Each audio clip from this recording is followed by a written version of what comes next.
한 구절씩 교독하고 8절은 함께 한 목소리로 낭독합니다. 내가 받은 것을 먼저 너에게 전하였노니 이는 성경대로 그리스도께서 우리 죄를 위하여 죽으시고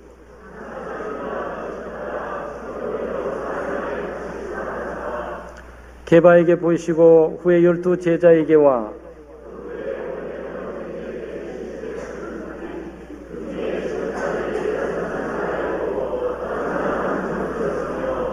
그 후에 야고보에게 보이셨으며 그 후에 모든 사도에게와 맨 나중에 만삭되지 못하여 난자 같은 내게도 보이셨느니라. 아멘.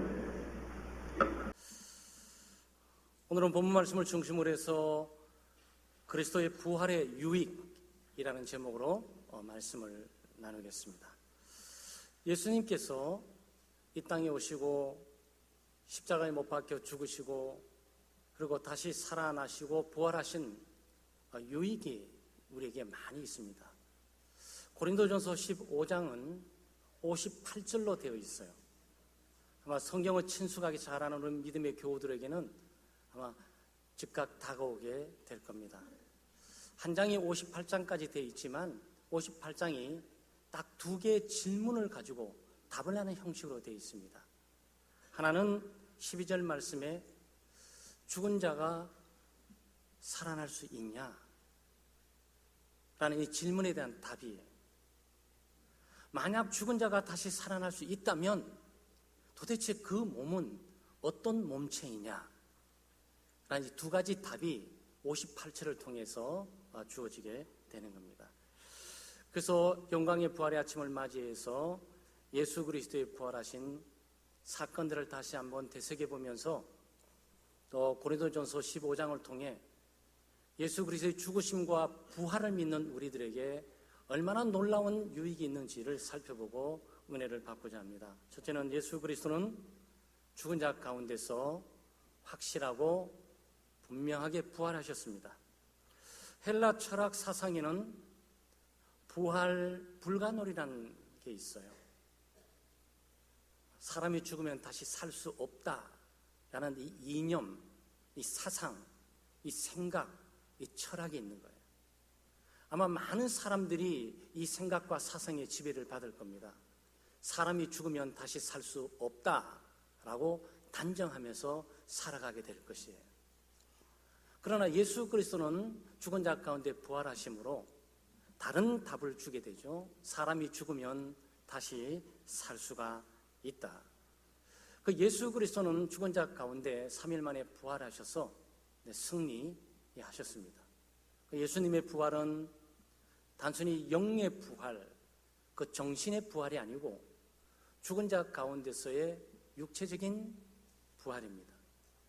여기에 지금 말한 것처럼 성경대로 사흘 만에 죽으시고 사흘 만에 부활하셨는데 여기 장사 지냈다라는 단어가 있어요.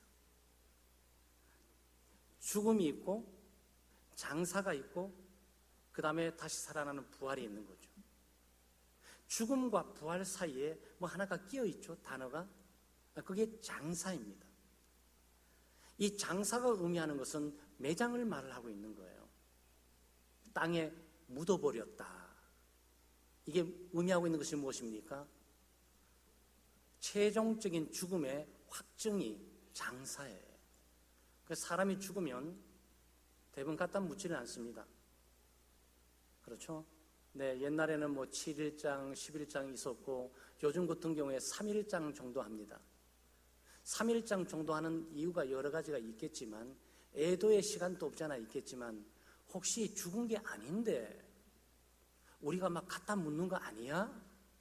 살아있을까 봐 걱정해서 시간을 좀 두고 최종적인 죽음이냐 아니라를 확증할 수 있는 시간이 필요한 거예요. 그리고 또 여기에 부활의 소망을 갖게 되는데 죽었을지라도 혹시 살 수 있는 거 아닌가? 기다려보는 거죠. 그게 하루, 이틀, 3일. 물론 최근 같은 경우에 죽으면은 정말 최종 죽음에 대한 사망 신고를 하루 있다가 하도록 돼 있어요. 그러니까 의학적으로는 죽은 지 숨이 끊어진 지 하루가 지나가 보게 되면 이 사람이 죽었다라고 확정을 하는 거죠. 그런데 일반적으로 의학적인 확정이지만 일반 삶을 살아가는 사람들에게 죽음의 확정이 뭡니까? 이 시신을 묻는 거죠. 시신을 묻고 이 땅 속에 가두게 되게 될 때 우리는 완전히 죽었다라고 최종적인 죽음을 선언을 하기도 하고 확정을 하게 되는 겁니다. 예수 그리스도께서 십자가를 못 박혀 죽으시고 3일간 있고 부활하셨다는 얘기는 3일 동안 장사 지냈다라는 이 얘기는 예수 그리스도는 분명하게 죽으신 분이시다. 정신적으로 살아났다거나 안 죽었다가 3일 만에 기절해 있다가 살아난 사건이 아니다. 예수 그리스도는 분명하게 죽었다. 그렇지만 살아나셨다라는 부분을 확증해 보여주고 있는 거예요.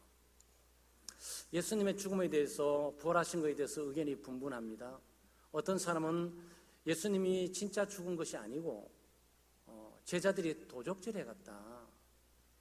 예수님이 십자가에 못 박혀 죽으시고 부활하신다고 늘 말씀하셨는데 자기 스승의 아르바이, 자기 스승의 말을 맞추기 위해서 예수님이 십자가에 못 박혀 돌아가시고 3일 동안 죽어 계셨는데 계속 죽어 계시고 살지 않을 가능성이 있으니까 제자들이 그 시신을 훔쳐가서 어디다가 안치해 놓고 봐라, 살아난 게 아니냐라고 얘기를 했다고 하는 사람들이 있어요. 그건 잘못된 겁니다. 왜냐하면 여성들이 예수님의 무덤에 갔을 때 돌이 한 3톤 정도 돼요. 이 장년들도 몇 명이 굴러내기 어려운 정도로 무덤이 봉인돼 있어요. 로마 군인들이 그거 지키고 있습니다. 그래서 시신을 훔쳐간다는 얘기는 제자들의 수준으로 거기 CIA나 뭐 FBI 이런 특수 공작대가 있으면 모를까, 그 사람들의 수준으로 시신을 훔쳐갈 수가 없어요. 그러니까 시신을 훔쳐가고 난 이후에 예수님이 다시 살아나셨다라고 증거하고 있다는 것은 잘못된 생각이에요. 어떤 분은 예수님이 부활하셨지만, 부활하지 않으셨지만 제자들이 부활한 것으로 믿었던 것은 너무 예수님을 사랑했기 때문이다. 제자들이 예수님을 사모하고 사랑하다 보니까 정말 돌아가신 예수님이 너무 그리워서 비몽사몽간에 예수님을 환상 중에 본 거다. 그래서 이 사람들이 착각해가지고 살아나지 않는 예수 그리스도를 살아났다고 증거하게 됐다. 이렇게 생각하는 사람도 있는데 이것도 잘못이에요. 왜냐하면 여기 지금 많은 사람이 목격했어요. 12제자도 예수님을 봤고, 베드로도 예수님을 봤고, 또 야고보도 예수님을 봤고, 또 바울 사도도 예수님을 봤고, 가장 중요한 것은 500여 명이 일시에 예수님을 봤어요. 한두 명이 착각을 할 수 있어요. 한두 명이 예수님을 너무 사랑해서 정말 부활하지 않았는데 부활한 것처럼 착각을 해가지고 환상 중에 볼 수는 있습니다. 심리적으로. 그렇지만 500명이 똑같이 그렇게 환상을 봤다는 것은 이거는 심리학적으로도 이건 이해될 수 없고 말이 되지 않아요. 그래서 지금 바울 사도는 고린도 교회 교인들이 헬라 철학에 많이 영향을 받았어요. 예수를 믿고 그리스도의 십자가의 죽으심과 부활을 믿어야 되는데 헬라 철학에 부활 불가론이 있으니까 그것을 받아들여서 나는 예수 그리스도의 존재를 믿는다, 예수 그리스도의 죽음을 믿는다. 그렇지만 예수 그리스도가 산 것은 믿지 않는다. 만약 예수님이 살았다면 그것은 육체적으로 부활한 것이 아니고 정신적으로 부활했을 것이지 라고 믿었단 말이죠. 바로 이런 교회를 향해서 바울 사도가 고린도전서 15장 여기에 많은 할애를 지면하면서 예수 그리스도는 분명하게 부활하고 육체적으로 부활했다라고 증거하고 있습니다. 예수님이 부활하지 않으셨으면 몇 가지 상황들이 일어나게 돼요. 13절, 17절에 보게 되면 만약 예수님이 부활하지 않으면 예수님의 죽음과 부활을 증거했던 모든 사람이 거짓말하고 다니는 걸로 결론나게 됩니다. 그리고 예수 그리스도를 믿는 여러분과 저의 믿음이 완전히 헛거가 돼버려요. 그 세상에 제일 불쌍한 사람이 되는 겁니다. 예수 그리스도의 죽음과 부활을 믿음으로 영생의 소망을 갖고 우리가 살아가게 되는데 이 땅에 분이면 여기 왜 와 있어야 되는 겁니까? 산으로 들로 바다로 놀러 가는 게 낫지. 기도하고 찬송하고 봉사하고 섬기고 있다가 가보니까 부활도 없고 아무것도 없어, 천국도 없고, 우리의 믿음만 이 땅에서 불쌍한 사람이 되는 거죠. 그리고 우리는 죄 가운데 있게 됩니다. 예수님의 부활이 의미하고 있는 것은 우리의 죄가 다 용서함을 받았다.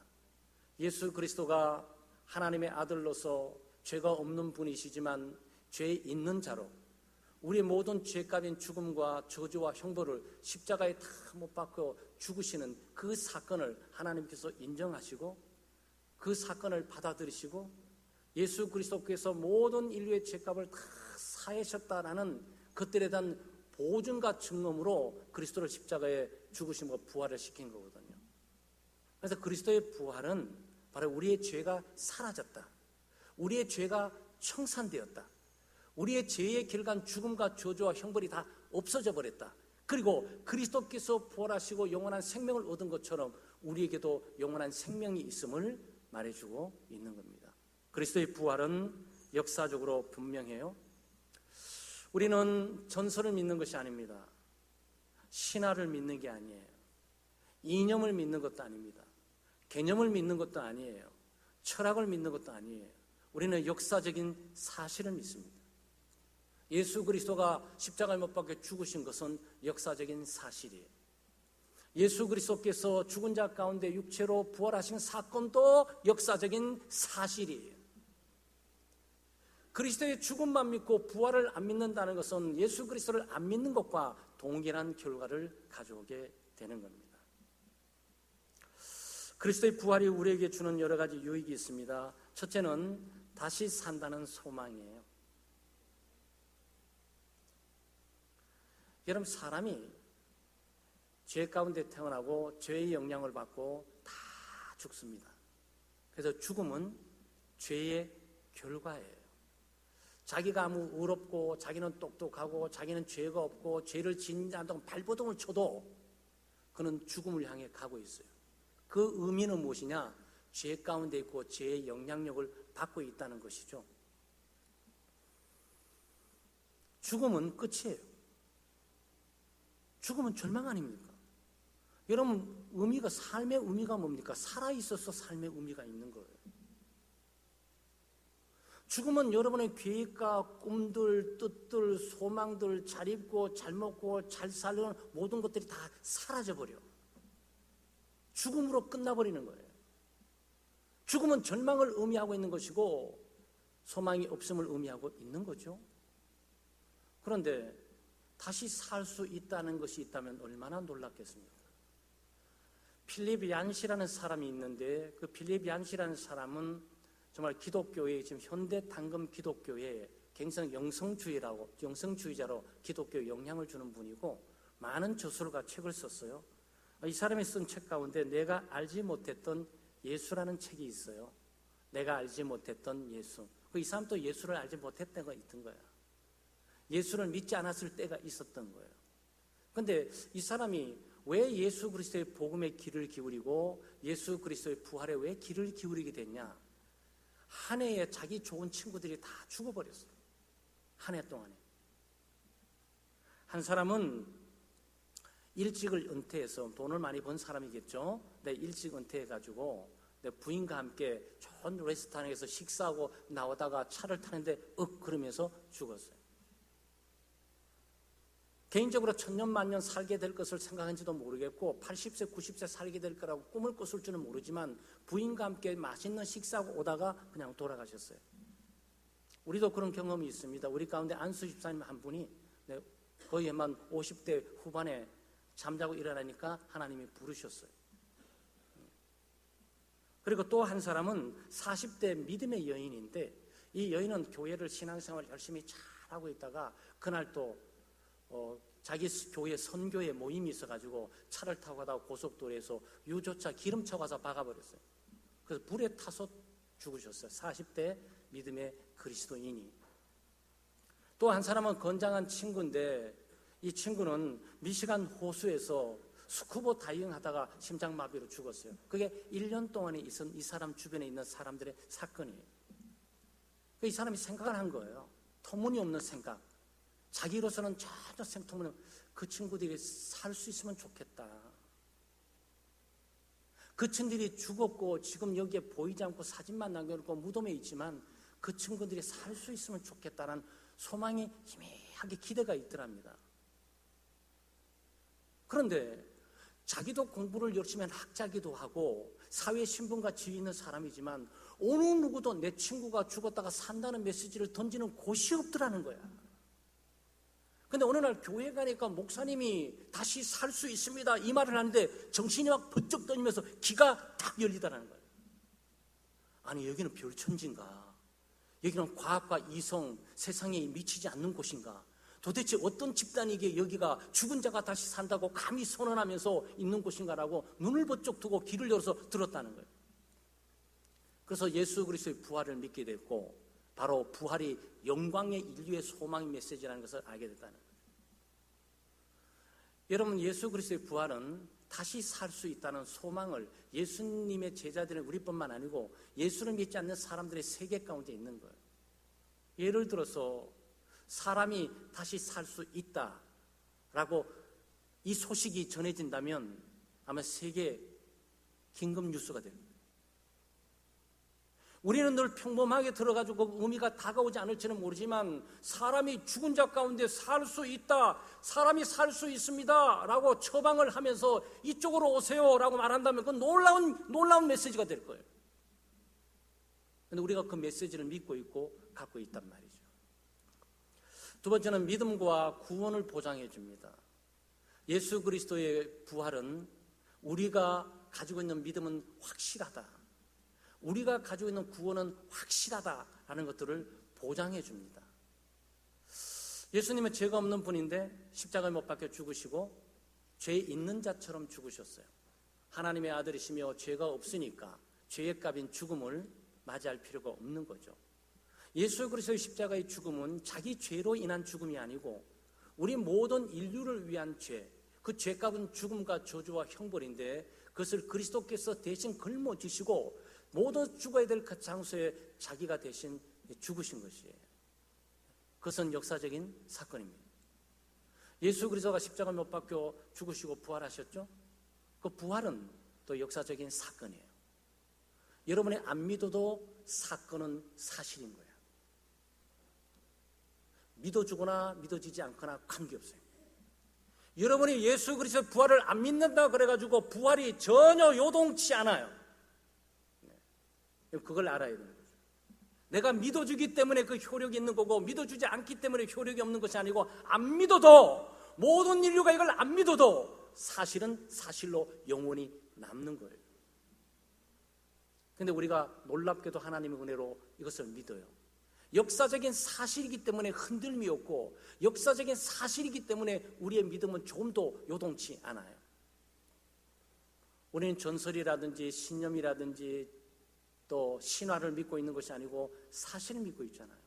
그러니까 역사적인 사실 위에 예수 그리스도가 나를 위해 죽으셨다, 사실 이후에 믿음이 있는 거고, 나를 위해서 부활하셨다, 이 사실 이후에 믿음이 있는 거고, 사실이 흔들리지 않으니까 내 믿음도 흔들리지 않아. 그래서 그리스도의 부활은 우리의 믿음을 견고하게 해줍니다.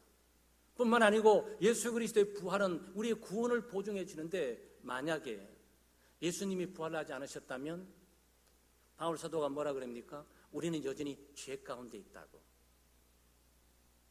죽음은 죄의 값이에요. 죽음은 죄에 대한 최종적인 심판이에요. 그런데 예수 그리스도께서 우리를 위해서 죽으셨어요. 그것은 죄를 뒤집어 쓰셨다는 얘기예요. 죄값인 저주와 형벌을 뒤집어 쓰셨다는 거예요.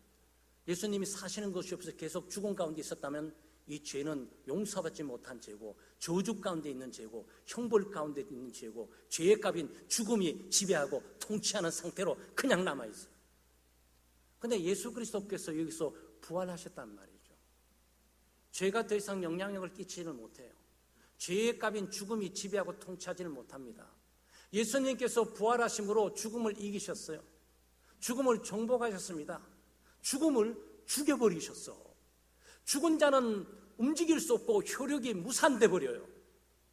죽음이 죽어버리니까 그 죽음은 더 이상 그리스도 안에서 힘을 쓸 수가 없어요. 바로 예수 그리스도의 부활은 바로 우리의 구원을 내가 죄의 용서함을 받았다. 나는 하나님 앞에 내 죄가 다 계산되었다. 라는 것들에 대한 선언입니다. 예수님이 십자가에 못 박혀 죽으시고 부활하심으로 하나님께서 예수님을 부활시키셨잖아요.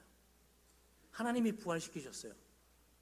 모든 인류의 죄값을 대신해 죽은 죽음을 그대로 두지 않고 하나님이 예수 그리스도를 살리셨어요. 그 의미는 모든 사람을 위해서 죽은 그 죽음을 내가 효력 있게 보겠다. 그 죽음을 인정하고 받아들이겠다. 그리고 그 죽음으로부터 구원하기 위해서 그리스도를 구원함으로 그를 모든 인류를 위해서 죽으신 예수 그리스도의 죽음을 예수 하나님께서는 모든 인류의 죄가 용서함을 받고 죄값이 다 사라진 것으로 선포하는 거란 말이에요. 그래서 그리스도의 부활이 없으면 구원은 없어요. 십자가를 못 박고 죽은 상태만으로 구원은 이루어질 수 없습니다. 구원은 예수 그리스도 십자가의 죽으심과 이 부활을 통해서 우리의 죄가 다 용서되었고 우리의 죄값이 받아들여졌고 하나님께서 우리를 용납하셨고 하나님께서 우리의 죄를 위한 예수 그리스도의 죽음을 통해서 우리의 모든 관계된 것들을 다 청산하시고 용납하시고 받아주심으로 그리스도의 부활과 함께 예수 그리스도의 부활의 생명을 우리에게 주심으로 영원한 생명을 주시는 거죠. 그러니까 그리스도의 부활은 우리의 믿음과 구원을 확증시켜 주는 겁니다. 예수 그리스도의 부활은 우리 부활의 보증이 되어요. 보증은 뭡니까? 확실하다라고 인정해 주는 거죠. 여러분 보증 많이 써보지 않겠습니까? 보증 쓰고 난 다음에 저 사람이 문제가 보증합니다. 문제 발생되면 내가 책임질게요. 라는 것 아니겠어요? 그런데 예수 그리스도의 죽음이 보증하는 것은 우리 부활을 책임지겠다라는 그 보증이 예수 그리스도의 부활이에요. 오늘 본문에 보게 되면 이런 말이 있습니다. 20절에 이제 그리스도께서 죽은 자 가운데서 다시 살아나사 잠자는 자들의 첫 열매가 되셨도다. 21절, 22절 말씀에 사망이 한 사람으로 말미암았으니 죽은 자의 부활도 한 사람으로 말미암는도다. 아담 안에서 모든 사람이 죽은 것 같이 그리스도 안에서 모든 사람이 삶을 얻으리라 그랬어요. 여기 두 가지 놀라운 진리를 우리가 발견할 수 있어요. 하나는 인류의 대표는 딱 두 명밖에 없다라는 거죠. 아담이 인류의 대표가 되는 거고 그 다음에 인류는 예수 그리스도가 인류의 대표가 돼요. 우리 모두는 아담 안에 있는 사람이에요. 아담의 후손 아니겠습니까? 아담의 후손으로서 아담의 조건과 상태 가운데 놓여 있어요. 아담의 불순종과 그 죄로 말미암은 죽음과 저주와 형벌을 피할 수 없이 있게 만들 수밖에 없는 조건과 상태 가운데 우리 모두가 들어있다고. 이 세상에 태어남으로 이 세상에 태어나는 순간 아담이 우리 모든 인류의 대표자가 되면서 그 대표자 속에 그가 행한 모든 행위에 조건과 상태 가운데 우리가 들어가 있어요. 그런데 여기 예수 그리스도가 있습니다. 예수 그리스도에 갖고 있는 조건과 상태가 있어요. 여기는 그리스도의 공로로 말미암은 죄사함이 있고 여기는 영원한 생명이 있고 여기는 부활의 영생의 소망이 있는데 그래서 아담 안에 있냐 그리스도 안에 있냐 이거 굉장히 중요한 거예요. 아담의 조건의 상태 가운데 예수 그리스도의 조건의 상태에 올 수 있는 유일한 방안은 우리의 선행이나 우리의 공로나 종교적인 열정이나 도덕적인 규칙과 규범을 잘 지켜서 올 수 있는 것이 아니고 믿음으로 건너오게 됩니다. 믿음으로 아담의 조건과 상태에서 벗어나서 예수 그리스도의 조건과 상태 가운데 있게 되는 거예요. 하나님의 은혜인 거죠. 그러니까 아담의 조건과 상태 가운데 한 사람이 죽음을 가져온 거예요. 아담이 불순종으로 죽음을 가져와서 아담의 조건과 상태 가운데 죄 가운데 있게 되는 거고 죽음 가운데 놓여 있게 되는 거죠. 그런데 믿음으로 예수 그리스도를 믿게 되게 될 때 아담의 조건과 상태를 떠나서 예수 그리스도의 조건과 상태 가운데 있으면서 여기는 하나님의 은혜가 있고 죄의 용서함이 있고 죄가 처리된 것이 있고 저주가 사라지는 것이 있고 심판과 형벌이 사라지는 것이 있고 바로 여기 영원한 생명인 조건과 상태를 받아 누리게 되는 거죠. 그래서 예수 믿는 게 굉장히 중요한 거예요. 그런데 이렇게 예수님이 잠자는 자들의 첫 열매라 그랬어요. 첫 열매. 첫 열매는 과일나무에 열매가 하나만 열리는 부분은 없습니다. 여러 개가 많이 열려 있죠. 그 열려 있는데 가손치기가 그 열매를 다 따지 않습니다. 그렇죠? 익어야 되잖아요. 바보처럼 익기도 전에 따먹는 그런 바보가 어디 있어요? 그러니까 시간이 필요한 거예요. 무슨 시간이? 익을 때까지.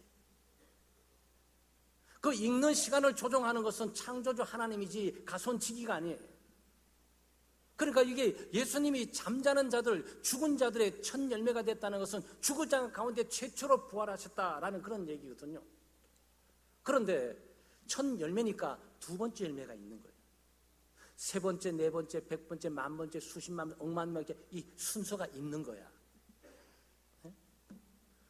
첫 번째 열매가 빨갛게 익게 되면 그것을 땁니다.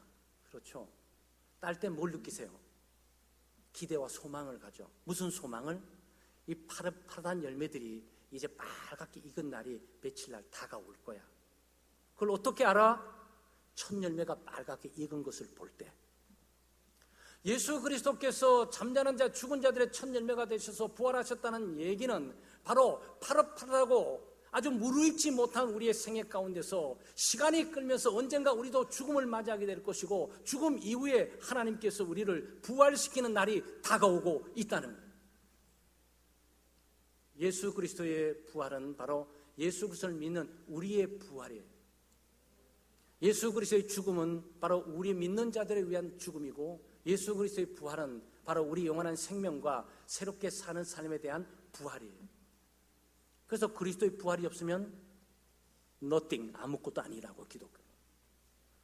그러니까 여러분 예수 그리스도를 믿는다는 그 의미는 교회를 왕래하고 왔다 갔다 하는 의미가 아니고 예수 그리스도의 죽으심이 나의 죄악을 대신한 죽음이고 예수 그리스도의 부활이 내 죄가 용서를 받았을 뿐만 아니고 하나님의 자녀로 하나님의 백성으로 영원한 생명을 소유할 자로 내가 부름을 받았다는 내용들이에요. 예수 믿는 사람들이 복된 사람들이죠. 부활은 어떤 형태입니까? 부활의 몸들이 38절에 44절에 나와요. 34절에서 40절에 나오는데 이게 조건들이 달라요. 모든 몸체가 다 같지 않습니다. 모든 몸체는 독특한 환경과 조건 가운데 유지되도록 만들어뒀어요. 물 속에 있는 몸체가 있어요. 우리가 그걸 뭐라 그러죠? 그걸 물고기라 그럽니다. 여러분 절대 아가미가 없는 몸체이기 때문에 여러분 물속에 살 수 없어요. 그러니까 하나님께서 바다에 살 수 있는 몸체를 줬고 이 공중에 나는 몸체, 여러분 날개 있으세요? 여러분은 날고 뛰었던 혼자 날 수 없어요. 왜냐하면 날 수 있는 것은 새만이 날 수 있습니다. 하나님께서 공중에 날 수 있는 조건과 환경 가운데 그 몸체를 만들어 두신 거죠. 물고기가 육지에 올라와서 걸어 다닐 수 있습니까? 없어요. 육지에 살 수 있는 존재는 동물이라든지 그 다음에 사람만이 할 수 있는 거죠. 동물도 다 달라요. 땅속에서 기는 두더지 같은 그런 몸체가 있고 여러분 땅속에 살 수 없습니다. 그런 두더지에게 주어지는 독특한 몸체만이 그렇게 하도록 돼 있어요. 여러분 또 기면서 살 수 없어요. 기도록 돼 있는 몸체는 뱀이에요. 하나님이 뱀을 기도록 몸체를 구조를 만들어 두셔 걔들은 기고 다니도록 돼 있는 거예요. 사람은 네 발로 다니시면 안 돼. 하나님이 사람에게 주신 몸체는 두 발 갖고 걷도록 하나님께서 몸체를 주신 것이지 자꾸 이 고양이처럼 걸어 다니려 그러시면 안 된다고요. 그것은 네 발의 짐승들에게 주어지는 조건과 상태 가운데 밀림이나 들판에 살도록 해둔 거예요. 그러면 바울 사도가 이 말한 이유가 뭡니까? 하나님의 나라의 영광의 나라에 살 수 있는 몸체는 어떤 몸체냐라는 거예요. 도대체 하나님의 나라에 살 수 있는 몸체는 어떤 몸체가 되어야 되냐? 그게 바울 사도는 부활의 몸체여야 한다라는 거예요. 부활의 몸체가 아닌 어떤 몸체도 하나님 나라에 들여다보내서 살 수 없어요. 여러분 여기 혼자 앉아 계시면 태양빛을 쬐면서 따뜻함을 느끼잖아요. 태양에 가까이 나갈수록 태양의 나라에 살 수 없습니다.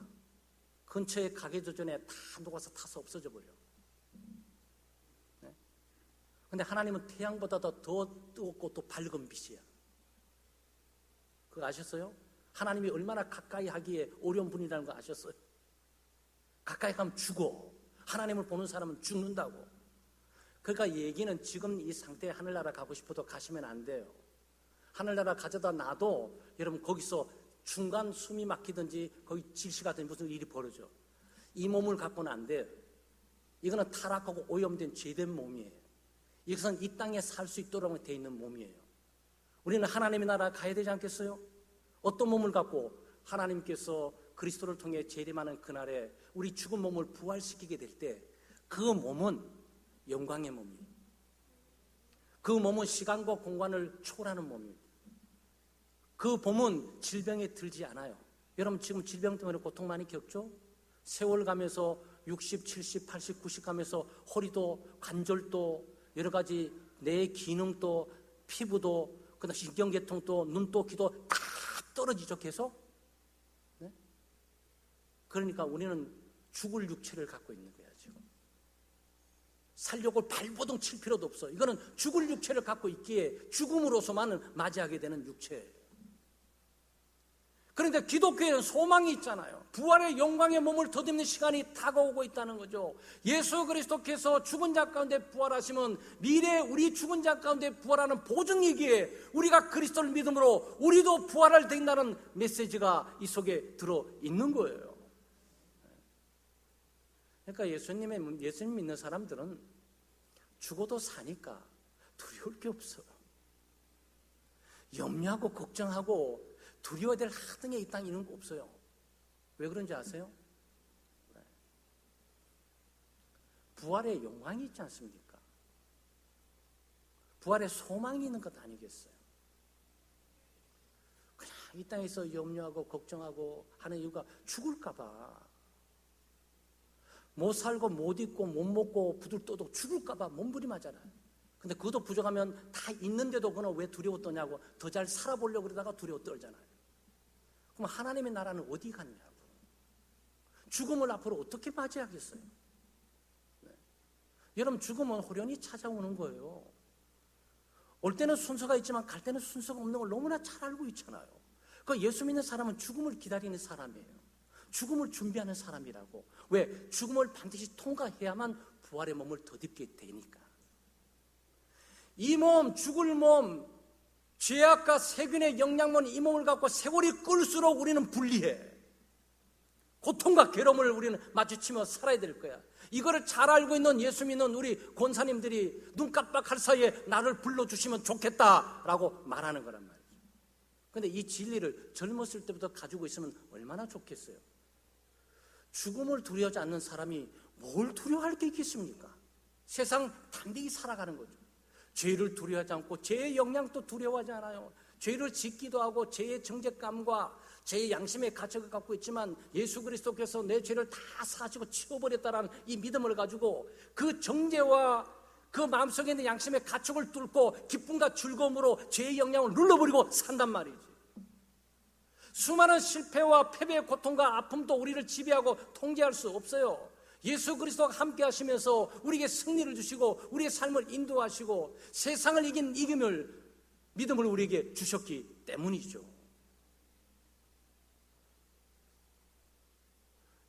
사랑하는 여러분, 예수 그리스도의 부활을 믿으셔야 돼요.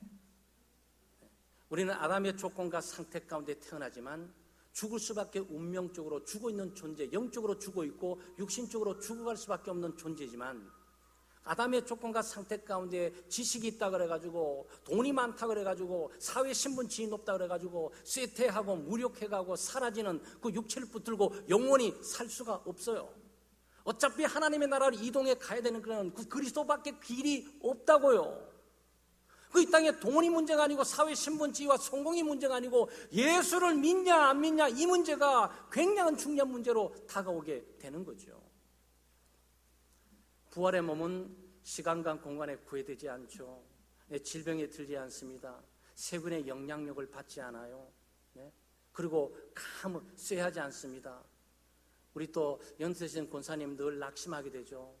20대 또 10대에 팔팔하고 생생한 피부가 40대, 50대, 60대 가면서 아무리 가꾸고 좋은 화장품을 써도 자꾸 주름이 생겨 무력해 가게 되죠. 물론 좀 가꾸지 말라는 의미로 말씀드리는 것이 아니에요. 그건 정상이에요. 그러면서 어떻게 하는 거죠? 쇠해 가는 거지. 쇠하다가 흙에 묻혀서 어떻게 된다고요? 먼지로 돌아간다는 거예요. 예수님 우리 정체를 가르쳐 주셨잖아요. 너희는 먼지라고. 여러분 이 땅에서 삶을 살아가는 의미라는 게 얼마나 초월한 건지 아세요? 이 땅은 험한 거예요. 허무한 거예요. 이 땅에 우리의 마음을 내려놓고 이 땅이 잘 썩고 잘 사는 것만 한다면 우리는 실패하게 될 겁니다. 우리는 하늘의 소망을 갖고 있으면서 하나님의 뜻과 영광 위에 살다가 20대 부르든지 30대 부르든지 영광일세 하나님의 나라에 가는 그 순간 뭘 소망하고 있는 거죠? 나는 이제야 부활의 영광에 동참할 수 있는 기회를 한 단계 더 잡았다 이렇게 세는 거죠. 그래서 우리에게 죽음은 영원한 결별이 아니고요, 이 땅의 종식과 끝이 아니에요. 성도들에게 죽음은 부활을 위한 하나의 필연적인 과정이고 마지막 단계. 그러니까 청교도들이 죽음을 맞이할 때 말이죠, 슬퍼하지 않았어요. 청교들이 죽음을 맞이할 때는요, 영광일세라고 눈을 감는다고. 어떻게 그럴 수가 있을까? 부활의 복음을 붙들고 있는 사람은 그런 능력을 갖고 있어요. 그런데 예수를 믿으면서도 그저 안 죽으려고 막 몸부림하고 막 이거 잘 극복하셔야 돼요. 그 죽음을 지금 우연하게 약품을 통해서 넘겼다 할지라도 이제 곧 또 닥칠 거야. 시간을 끌수록 그 고통은 굉장히 심해질 거예요.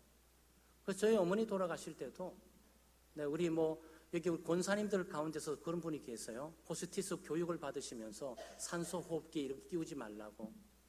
의사 선생님도 그래요. 산소호흡기 좀 끼워서 생명을 아니요, 끼우지 마세요. 하나님이 빨리 좀 데려가지고 편하게 가실 수 있도록. 형제들이 믿음이 있으니까 사형제 그렇게 순간적으로 딱 결정이 되더라고요. 그게 얼마나 중요합니까? 아니 하나님께서 자연적인 수명이다 해서 데려가려고 그러는데 그거 살려보려고 막 산소 마스크 가지고 돈 들어가고 시간 들어가고 계속 이분은 죽고 싶어도 표현을 못해.